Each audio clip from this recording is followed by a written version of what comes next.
Welcome to the channel Tao and Zen. So I want you to imagine you are sitting in a brutally sterile conference room. Oh, yeah. The kind where the air conditioning is just a little too cold. Exactly. And a colleague sitting directly across from you has just completely, thrown you under the bus for a missed project deadline. Right in front of everyone. Right in front of everyone. And you feel that immediate physiological response, right? Your heart rate spikes, your peripheral vision kind of narrows, and your jaw clenches tight enough to, like, crack a tooth. Yeah, that is a classic textbook amygdala hijack. Right. And your absolute first instinct in that moment is to fight back. I mean, you want to armor up, become a hammer, and just smash their argument to pieces. Which, is an entirely predictable biological reaction. Your brain is literally perceiving a threat to your social standing or, your career. So it just floods your system. Exactly. It floods your system with adrenaline and cortisol. It is preparing you for a literal physical battle. And frankly, the entire lexicon of the modern workplace just reinforces this instinct. Oh, totally. It's all militarized language. Right. We are constantly told we have to climb the corporate ladder, defend our territory, capture market share, and crush the competition. Yeah. Yeah. The modern office is really framed as this battlefield where rigid force is like the only currency that matters. And we find a strange comfort in that rigidity, don't we? I mean, Sure. we like things to be visible and categorized, binary. Yeah, you're either the hammer or the nail. Exactly. You are either dominating the room or you are being dominated. But today, in this deep dive, we are going to challenge that entire framework. I love that we're doing this. Me too. We are speaking directly to you, the learner, the professional who is navigating this high-stress, hyper-competitive world every single day. And it is exhausting. It is. So we have pulled together an incredibly rich stack of sources today. We're talking deep translations of ancient Taoist texts, contemporary management psychology, and even modern systemic environmental engineering. Which sounds disconnected, but I promise it all ties together beautifully. It really does. And our mission today is to explore this radical, ancient alternative found in Chapter 8 of the Tao Te Ching. The core thesis is just this single transformative sentence: the highest good is like water. It's just a profound departure from everything we're taught in traditional business school. Right. We are essentially unpacking a massive paradigm shift today. We're moving away from the paradigm of coercion. Where you just force outcomes through sheer willpower. Exactly. And moving toward a paradigm of resonance. So we're combining thousands of years of Taoist wisdom with modern frameworks, things like the geo-coaching model and the psychological concept of safety. To really demonstrate how softness and yielding actually create the most durable, unbreakable form of influence you could ever wield. Which sounds like an oxymoron, but it's not. So we're going to take these ancient concepts, specifically the ideas of flowing downward and benefiting all without striving, and translate them into highly practical communication strategies. Strategies you can actually use the next time you're stuck in that freezing conference room. Yes. So let's begin by deconstructing this metaphor of water. In a world that constantly demands we be rigid and tough, why did Laozi choose water? That's a great question. I mean, out of all the elements, fire, earth, metal, why is water the ultimate symbol of supreme good and effective action?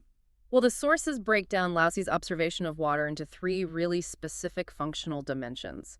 First, water is fundamentally selfless and altruistic. Okay, what does that mean in practice? It means it nourishes every single living thing on the planet, right? From the smallest blade of grass to the largest redwood tree, and it does so without ever demanding recognition. No titles, no rewards. Right. It just gives life unconditionally. Second, it possesses this paradoxical strength through its absolute softness and flexibility. Like Bruce Lee always said, Yeah. Right? Be water. Exactly. If you pour water into a cup, it becomes the cup. It adapts completely to its environment without ever losing its essential nature. And yet, given enough time, that exact same soft substance will wear away the hardest, most unyielding granite. Wow. Yeah, that's powerful. And the third dimension, which is perhaps the most challenging for the modern ego, is that water is completely humble. It willingly, inevitably flows to the low places. The places people don't want to be. Yeah, it settles in the dark, muddy depths that human beings typically disdain and actively avoid. So let's do a thought experiment here to really make this tangible for everyone listening. I want you to compare a hammer to a river. Okay, I like this. If you're a manager or a team lead and you're trying to drive a stalled project forward, You adopt the nature of a hammer. You're attempting to alter your environment through sheer concussive force. You're just banging away at the structural problem. Right. You bang away at your team's motivation, you demand compliance, and what is the mechanical result of all that? It's a lot of noise. Tremendous noise. You cause collateral damage to the people around you, and eventually, through the literal laws of physics, the hammer itself suffers metal fatigue. It breaks. The hammer breaks from the constant rigid impact. Yes. The rigid inevitably shatters under enough sustained pressure. That is a universal law. But look at the river. A river changes the landscape in a completely different manner. When a river encounters a massive mountain, it doesn't smash into the rock face and, demand that the mountain move out of its way. It wouldn't work anyway. Exactly. It patiently adapts to the terrain. It searches out the microfissures, the little cracks. It flows around the immovable obstacles.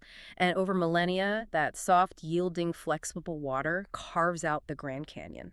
It achieves a total permanent transformation of its environment. Without ever relying on concussive force. That's incredible. And this brings us to a really foundational concept in the Taoist text called naturalness, or ziran. Okay, let's unpack that. So in our daily corporate lives, we constantly default to forced, artificial methods to manufacture authority. Oh, like relying on the title printed on our business cards. Yes, or demanding compliance just because we're the boss. We micromanage every granular detail. We establish these rigid performance metrics that treat complex human beings as if they were simple, programmable machines. Right. We're essentially trying to build artificial dams to control the natural flow of human behavior. And what do we know about dams? They require constant, exhausting maintenance. Massive expenditures of energy just to keep from collapsing. Exactly. Water, conversely, represents a return to natural, unforced influence. The texts refer to this as non-coercive action, or wu-wei. Effortless action. Right. The systemic transformation our sources discuss arises from resonance rather than control. True, lasting influence cannot be extorted from your team. It has to be earned. It has to be earned through gravity. The gravitational pull of your quiet competence, your genuine empathy, and your unwavering support for the ecosystem you are operating within. Okay, I have to stop you there and push back a little, because I can hear the listener thinking exactly what I'm thinking right now. Go for it. We live in a reality where the corporate ladder literally demands that we climb upward.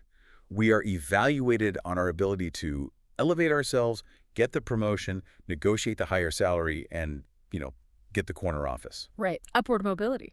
So if the entire economic system requires upward mobility and visibility, why on earth is this philosophy telling us to flow downward? It feels like a trap, doesn't it? It really does. If I flow downward in my career, doesn't that just make me a doormat? Doesn't that guarantee that more aggressive, rigid people will just step all over me on their way to the top? That is the ultimate anxiety of the modern professional, and it feels entirely counterintuitive. But the ancient text offers a brilliant physics-based reframe to that anxiety. I need to hear this. Laozi observes that the sea becomes the king of 100 rivers, precisely because it places itself below them. Oh, wow. Consider the mechanics of that relationship. The sea does not sit at the very peak of the highest mountain, angrily demanding that all the water in the world defy gravity and flow up to it. Right, that would be absurd. It rests comfortably at the lowest possible elevation. And because of that deep foundational humility, every single river, stream, and raindrop in the world inevitably, effortlessly flows right into it. So true power, in this framework, is foundational. Yeah. It's not superficial. Yes. It is about expanding your capacity, not just obsessing over your elevation. So the argument is that by artificially elevating yourself, you are actually making yourself incredibly vulnerable. How so? Well, if you fight your way to the very top of a rigid hierarchy, you're basically balancing on a tiny, precarious peak.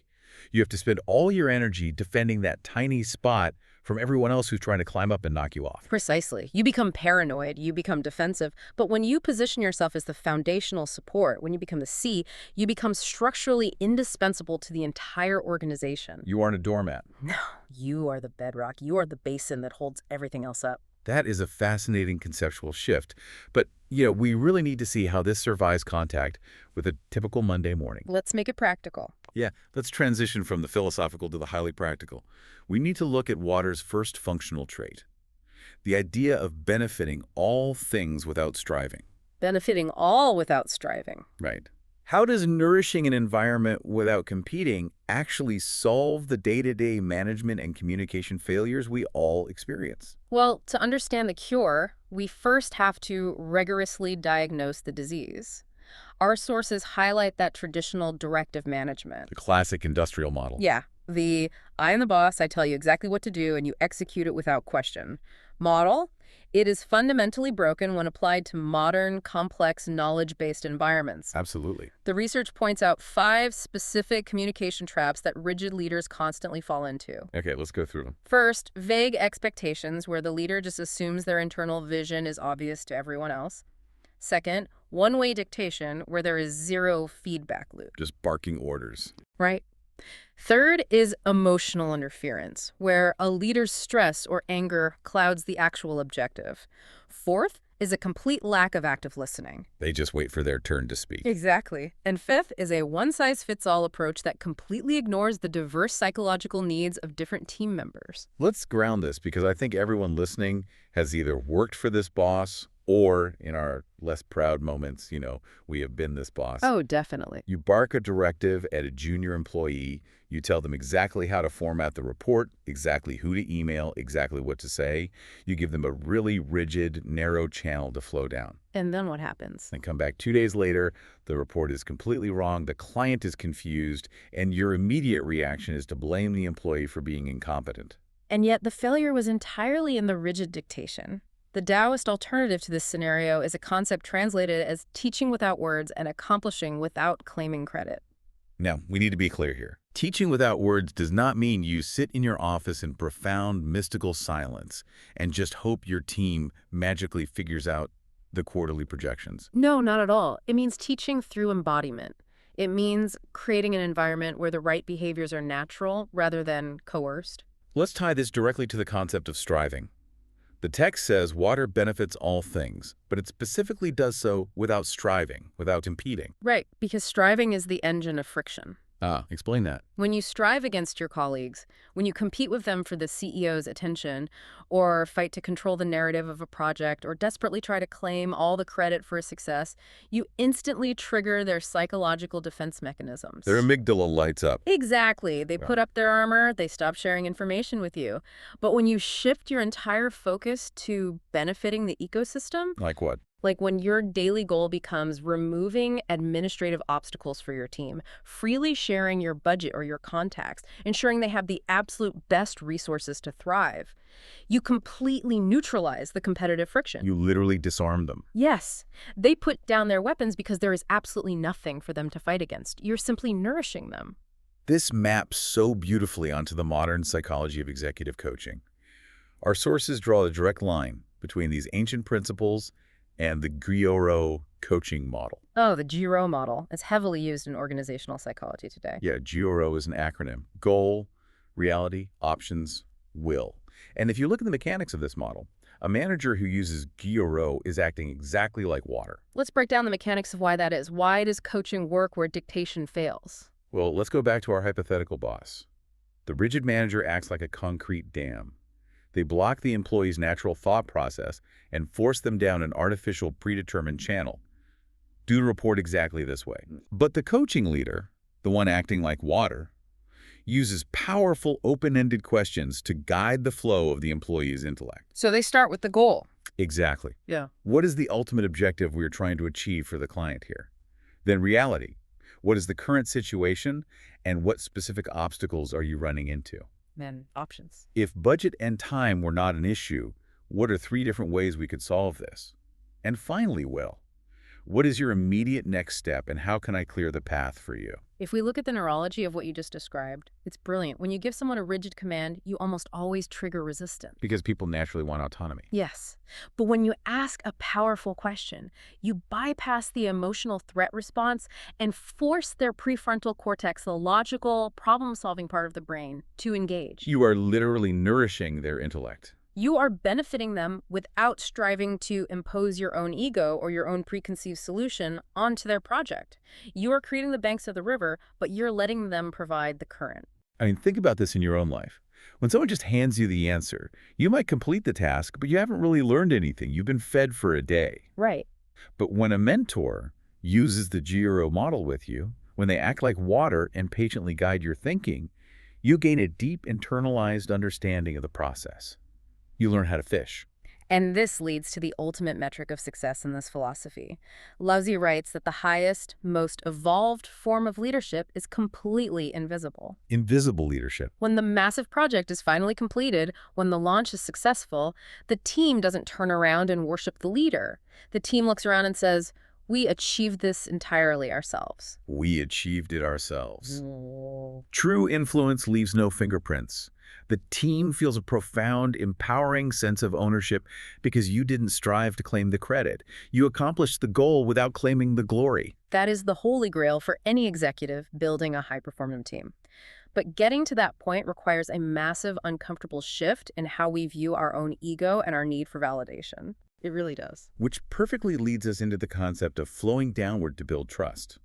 Because if benefiting others is how water interacts, we really have to look at where water actually chooses to live. And the text is unapologetic about this. It states clearly that water stays in places loathed by all men. It actively seeks out the lowest possible elevation. It goes to the basement. It goes to the foundational, unseen places. So if we bring that into a modern corporate skyscraper, what exactly are the low places? I don't think we're being advised to literally hide in the IT server room. No. The low places in a corporate environment are the unglamorous, foundational, deeply human tasks. Okay. They are the moments of extreme vulnerability.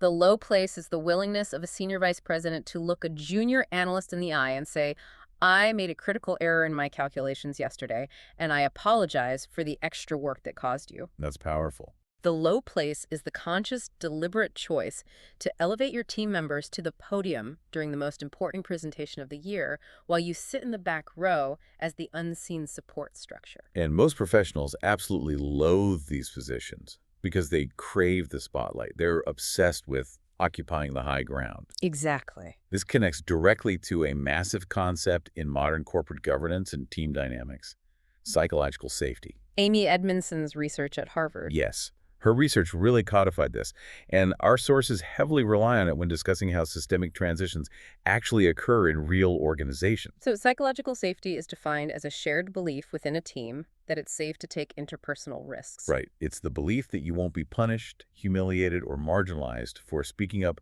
with ideas, questions, concerns, or mistakes. And how do you mechanically create that environment? You create it by flowing downward. Lowering your ego. When a leader lowers their ego, openly admits their own fallibility, and refuses to punish people for honest, well-intentioned mistakes, they physically create a safe basin. They carve out a reservoir. Yes, where their team can freely share wild, unpolished ideas and take massive creative risks without the paralyzing fear of being crushed by the hammer. But I'm going to step in here and play the absolute cynic for a second. Please do. The sources mentioned the 3 treasures that a leader needs to inhabit these low places: compassion, frugality, and not daring to be first in the world. Right, the 3 treasures. I want to talk about that first treasure: compassion. Okay. If I am operating in a cutthroat, highly political environment, a place where people are actively trying to steal my clients, undermine my budgets, or take credit for my work, compassion sounds like a fatal liability. Sure. I mean, if I'm compassionate to a shark, the shark is just going to eat me. That is the standard Machiavellian assumption, right. But the Taoist text offers a psychological insight that completely flips that assumption.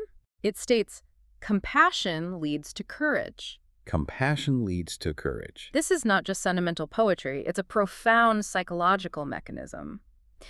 Let's look at why you are actually afraid of the shark. Okay. When you are obsessed with protecting your own ego, your title, and your reputation, you live in a constant state of fear. You are terrified of looking foolish. You're terrified of losing status. You're terrified of someone proving you wrong. You are frantically guarding that tiny peak of your artificial mountain. Precisely. You are defensive and brittle. But when you have already willingly flowed to a low place of humility, when you've deeply internalized the fact that you don't need artificial prestige to be effective, you suddenly have nothing left to protect. Oh, wow. You've removed your ego from the equation entirely. And because of this compassion, this genuine clinical focus on the health of the team, the project, and the organization, rather than your own vanity, you become incredibly, almost terrifyingly fearless. I see it. You can walk into a room and confront the toxic shark with absolute calm clarity. You aren't yelling, you aren't defensive, you aren't shaking with adrenaline because your motivation is pure. You aren't fighting to protect your pride. You are calmly protecting the ecosystem. Yes, you can absorb their insults, their political maneuvering, and their criticism without shattering because you are fluid. You don't offer a hard surface for their attacks to land on. That is the true courage that compassion breeds. It is the courage of unbreakability. Which naturally brings us to the inevitable reality of working with other human beings.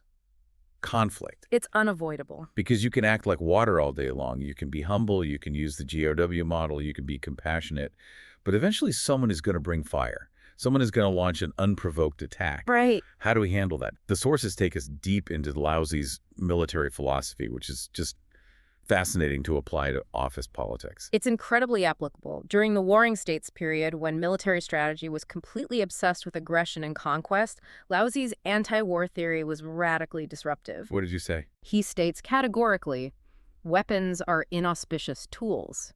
They are not the instruments of a wise leader. He warns that violence and war violate the fundamental natural order. Right. The text says, where armies are stationed, briars and thorns grow. Great wars are always followed by great famines.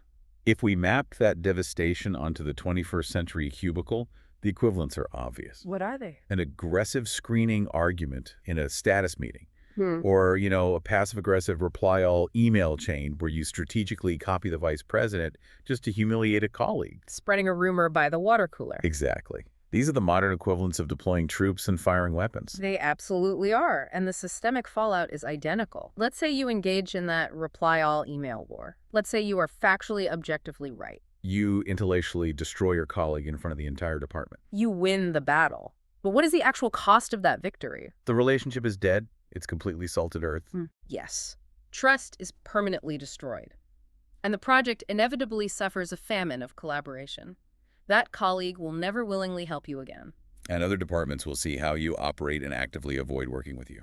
The victory itself is toxic. This is why Laozi advises that winning a conflict should never be celebrated with a parade. It should be treated with the solemnity of a funeral. A funeral. You should mourn the fact that the conflict had to happen at all because it represents a catastrophic failure of harmony. So if we are forbidden from going on the attack, and if winning a traditional fight is actually considered a loss, how do we defend ourselves when we are attacked? That's a very practical question. Right. If my boss corners me and aggressively demands that my team work the entire weekend for a project that wasn't planned properly, what do I do? The strategy prescribed here is passive defense. The text says, I dare not be the host but the guest. I dare not advance an inch but retreat a foot. Good. What does that mean in practice? In practical terms, this means adopting the deeply misunderstood strategy of yielding to preserve the whole. Okay, I have to stop you because I need a really rigorous explanation here. Sure. Yielding has a terrible reputation. People think yielding means surrendering. If my boss yells at me to work the weekend and I yield, doesn't that just mean I'm working the weekend? That's what most people think. How is that a strategic maneuver and not just rolling over and giving up? That is the crucial distinction. Yielding is not surrendering. Let's go back to our primary metaphor. When a fast-moving river encounters a massive, unmovable boulder blocking its path, the water does not stop. It flows. It does not surrender its momentum to the boulder. It yields to the exact shape of the rock, flows entirely around it, and continues on its trajectory with all of its kinetic energy fully intact. Oh. Yielding is a highly sophisticated strategic maneuver designed to preserve your energy while the opponent exhausts theirs. Right. So mechanically, if a colleague comes at you with intense, fiery energy, yelling about a mistake, your biological instinct is to meet their hard energy with your own hard energy. You want to tense up and yell back? But if two hard objects collide, they both crack. Exactly. If you yield, meaning you stay physically and emotionally completely calm, you absorb the sound of their words without taking the emotional content personally. And you just let them vent. They eventually run out of oxygen. You let them exhaust their fiery, aggressive energy against your cool, liquid calmness. This invokes a brilliant concept from the military strategy texts analyzed in our sources. Leading without being led. Leading without being led. Yes. By maintaining total emotional regulation, by refusing to let your amygdala be baited into a reaction, you actually seize total control of the dynamic. Because you aren't fighting on their terms. You are dictating the pace of the interaction. They're thrashing around, expending massive amounts of energy, but you are the container. Because you aren't hooked by their anger, you retain all of your strategic clarity. And then, once they're exhausted, then you negotiate the weekend work from a place of calm, unshakable logic. That is incredibly powerful. Let's zoom out from the interpersonal level for a minute and look at how these principles operate on a massive macro scale. Let's do it. Our sources provide some stunning real-world applications of this concept, which translates to soft overcoming hard. They specifically look at the evolution of environmental ethics and systemic water management. The contrast between historical Dutch water engineering and their modern approach is the perfect macro illustration of everything we've discussed today. Tell me about it. For centuries, the Netherlands' approach to water management was deeply militaristic. They fought the water. Right. They built massive, rigid dikes, dams, and concrete barriers to forcefully keep the sea and the rivers out. It was a philosophy of absolute human control and domination over nature. They were using the hammer. Exactly. And for a long time, it seemed to work. But with the realities of climate change, increased rainfall, and rising sea levels, those rigid structures became increasingly vulnerable. Because the pressure kept building. Yes. And the terrifying thing about a rigid system is that when a dam fails, it doesn't fail a little bit. No, it completely shatters. It shatters. The catastrophe is absolute and devastating. So what did they do? I mean, they couldn't just build the walls higher forever. No, they realized the rigid paradigm was completely doomed. So modern Dutch environmental engineers orchestrated a massive systemic transition toward a philosophy called room for the river. Room for the river. Yes. This is a breathtaking application of Taoist principles on a national scale. Instead of fighting the river, instead of trying to constrain it in a tight concrete channel, they are purposefully creating space for it. How does that work? They are dismantling certain dikes. They are restoring natural floodplains and wetlands. They are intentionally allowing the water to flow naturally and spread out safely during heavy rains. Wow. They are yielding to the fundamental nature of the water in order to protect the entire country. I absolutely love this as an analogy for managing a highly complex emotional project team. Think about the parallels here. When a major project starts going off the rails, deadlines are slipping, clients are angry. The traditional management instinct is to build massive, rigid corporate dams. We need more control. Exactly. We implement strict micro-reporting. We demand daily, hour-by-hour check-ins. We create these draconian rules to try and control the messy, unpredictable human nature of our team. We try to force the river into a straight line. And what is the inevitable result of that? The pressure builds up behind those artificial constraints. The team becomes exhausted, resentful, and completely paralyzed by micromanagement. And eventually the dam bursts. People burn out, your top talent quits, or they actively begin to sabotage the process. Exactly. The rigid system shatters. But what if we applied the room for the river approach to our leadership style? What would that look like? What if we intentionally created wetlands in our project management? Instead of rigid, suffocating policies, we establish flexible, expansive boundaries. We actively accommodate human nature. We build in buffer zones. Yes, because we understand that creativity is fundamentally messy, that people will inevitably have bad days, and that unexpected external challenges will definitely arise. We design a resilient system that can safely absorb the floodwaters of a crisis without the whole structure breaking. And to do that, the texts tell us a leader must be receptive as a valley. Receptive as a valley. A valley does not try to inflate itself to become a mountain. It remains low, open, and empty. And precisely because it is empty, it has the capacity to receive everything. It takes in all the water, all the topsoil. All the nutrients, and it fosters an incredible abundance of life. A receptive leader is empty of their own preconceived biases. They truly listen. As the idiom says, they follow good advice like a flowing stream. And crucially, within this flexibility, a valley leader knows when the process is complete. They know when to stop. Yes. The concept of knowing when to stop avoids danger. This is perhaps one of the most difficult lessons for highly ambitious, driven professionals to internalize. Because we always want more. Right. In high-stakes negotiations, in delivering critical feedback to an underperforming employee, in pushing a team to hit a quarterly target, There's always a point of optimal return. Let's say you are in a fierce contract negotiation. You have systematically worked the problem, and you've secured 90% of everything you wanted. The objective has essentially been achieved. Right.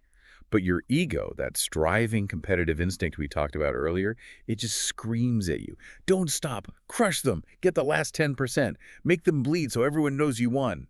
But the Taoist wisdom issues a severe warning against that exact instinct. What does it say? If you push for the total humiliating defeat of the other party, if you squeeze them until they break, you have just turned a defeated opponent into a lifelong, highly motivated enemy. You've planted the seeds of your own future destruction. Because they will just wait for the moment you are vulnerable to exact their revenge. The text advises very clearly, achieve results but do not boast. Achieve results but do not force it. So once a primary objective is met, you must stop. Stop. Let the water settle. Preserve the dignity of the other party and preserve the relationship for the next interaction. We have covered immense transformative ground today. Yeah. I mean, we have deconstructed the physics of water. We have explored the neuroscience of service leadership through the GOW model. We've mapped the creation of psychological safety. Dissected the strategic art of yielding in conflict. And looked at building flexible wetlands instead of rigid dams. So as we wrap up this deep dive into the art of communication, we want to leave you, the listener, with a final, highly practical visualization, a real physiological shift in perspective. The next time you are at work and you encounter a rigid, immovable obstacle, perhaps it's an impossible, artificially compressed deadline, or a draconian company policy that makes no sense, or a genuinely hostile, aggressive person standing in your way. Yeah. I want you to pay close attention to your body. Notice how your immediate instinct is to tense up. Notice your jaw clenching, your shoulders rising toward your ears. Your mind literally becomes a closed fist. In that exact fraction of a second, try this visualization. Imagine your mind, your physical energy, and the very words you are about to speak instantly turning into liquid. Just feel the physical tension literally melt and flow away. Notice how instantly that mental shift changes your physical reality. Your heart rate drops, your breathing slows. And more importantly, notice how this liquid state opens up entirely new, creative, lateral paths around the problem. Paths that you simply could not see when you were a clenched fist. Water does not force its way through, it finds a way around. And to give you a concrete tool to execute this, we have developed a highly specific, elegant conversational framework for you to use the next time you are confronted with direct hostility. This is your soft, overcoming hard dialogue framework. Memorize these 3 steps. Step 1, the void. This is the power of silence. When you are verbally attacked, absolutely do not speak your first thought. Pause. Breathe. Let their rigid, angry energy just hang in the empty air. Give their hammer absolutely nothing solid to crash against. Step 2, the absorption. Validate their reality without validating their anger. Say something calm and steady like, I can see how critical this deadline is to you and I completely understand why you are frustrated by this delay. In this moment, you are being the water. You are perfectly matching the shape of their emotional container. You are absorbing their momentum. Step 3, the redirection. Instead of pushing back with a defensive, rigid statement about why it isn't your fault, use a powerful, open-ended question to guide their remaining energy. Ask them, if we can remove the current constraints we are facing, what exactly does a successful outcome look like to you right now? You have found the tiny crack in their rigid rock, and you are smoothly flowing right through it, taking them with you toward a collaborative solution. It is a masterful, elegant way to completely neutralize conflict and build a profound, unshakable foundation of influence. It changes the entire dynamic of the room. Thank you so much for joining us on this exploration of ancient wisdom and modern strategy.